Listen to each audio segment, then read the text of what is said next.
I was never the kind of person who needed the spotlight. While others craved attention, status updates, or LinkedIn pats on the back, I found peace in staying behind the scenes. I didn't want my name on a building or my photo plastered on a company website. All I ever wanted was control without chaos, power without performance. That's why, after selling my first tech startup for a tidy sum, I made a decision that would change my life. Instead of retiring or buying flashy toys, I used that money to invest in something bigger, something quieter. I acquired a controlling stake, 92% to be exact, of a crumbling logistics firm with decent infrastructure but terrible leadership. I kept my ownership silent by setting up shell corporations and nominee directors. On paper, I was just a regular middle manager. In reality, I was the one signing every paycheck. I liked being invisible. It allowed me to observe how people acted when they thought no one was watching. And trust me, they showed their true colors. A few months later, my sister, Rachel, entered the picture. Our relationship had always been rocky. She was the golden child growing up, constantly praised for things that seemed ordinary. I was the quiet one, the problem solver. When I saw her resume land in HR system, I hesitated. But in a moment of sentimentality, I anonymously recommended her for a role in the marketing department. She was qualified enough, and I thought maybe this would be a new chapter for us. She got hired. And for a while, she was fine.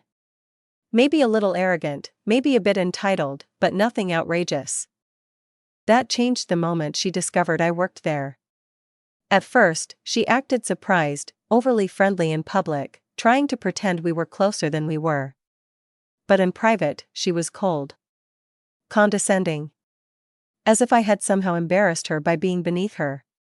She started cozying up to the upper management, especially Randall, the operations director, and Mia, the HR head. Mia was also my old college friend. We'd once been inseparable, roommates, study partners, even co-founders of a small failed side hustle. I had brought her into this company because I trusted her. I had vouched for her, but power changes people. One day, I overheard Rachel laughing in the break room with another junior manager. I could get him fired if I wanted to, she said confidently. He acts like he's untouchable, but he's not. That moment stuck with me like a thorn. It wasn't just the betrayal, it was the arrogance. From that point on, I started collecting receipts. I logged conversations. Screenshotted emails. I installed a private note-taking system on my company laptop where I tracked interactions and kept timelines. I didn't plan to strike unless I had to, but I wanted to be ready. Then came the unraveling. Randall had started pushing through questionable projects, backdoor supplier deals, budget reallocations that didn't add up, side contracts where he skimmed percentages through dummy vendors. And Mia? Well, she was silently approving them all. I confronted her once, subtly, suggesting a financial audit might be due. Her smile didn't reach her eyes when she said, "You should focus on your department. That's what you're best at." It was then I realized, they thought they ran this place. Fast forward to one particular Monday morning. I received an urgent meeting invite labeled performance review. That was odd, I'd never had performance issues. But I knew what it was. I walked into the glass conference room to see Randall, Mia, and Rachel sitting across the table. A folder was already laid out for me. Mia spoke first. "We've received some serious complaints." Inside the folder were printed emails and chat logs, fabricated, twisted, and completely out of context. There were even photoshopped screenshots, meant to paint me as toxic, insubordinate, even predatory. Rachel sniffled like she was on the verge of tears. Randall sat with folded arms, pretending to be disappointed. I looked through the papers calmly. "We've decided to terminate your position," Mia said. "Effective immediately." I paused. I looked at them, then nodded. Understood. No emotion. No protest. Just acceptance. They were stunned. They wanted drama. They expected pleading, or maybe even threats.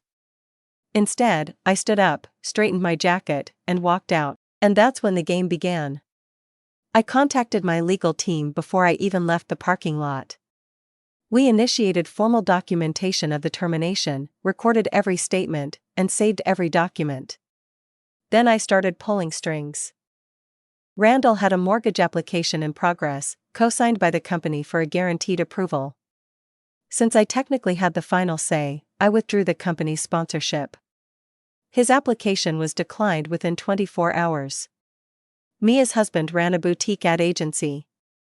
They had just landed a $300,000 contract with our marketing department.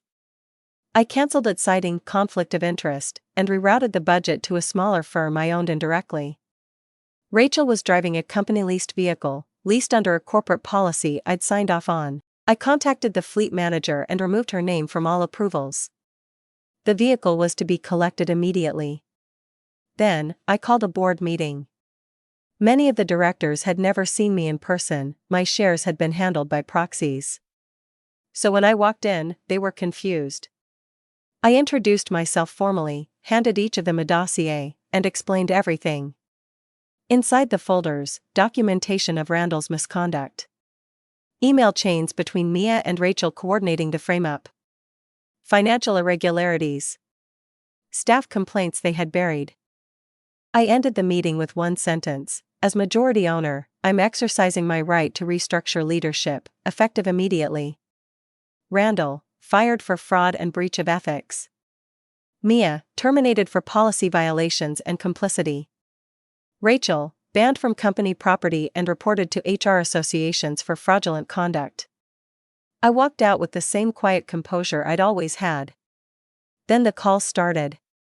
Randall, there's a mistake, the bank rejected my mortgage. Can you help? Mia, why was the ad contract pulled? My husband's business is suffering. Rachel, why did they take the car? I had a shoot this weekend. I ignored them all. Later, Mia emailed me personally. If I had known you were the owner, I would never have gone along with that. Exactly. That was the point. You shouldn't treat people with respect just because of who they are, you should do it because it's the right thing to do. They fired me to protect their own lies, believing I was disposable. But they didn't know I held every string. And when I cut them loose, they fell on their own. I didn't celebrate. Didn't post online. Didn't gloat. I just resumed work, quietly, efficiently, and to this day, not a single employee knows the full story. They just know 3 people disappeared overnight. And everything got better.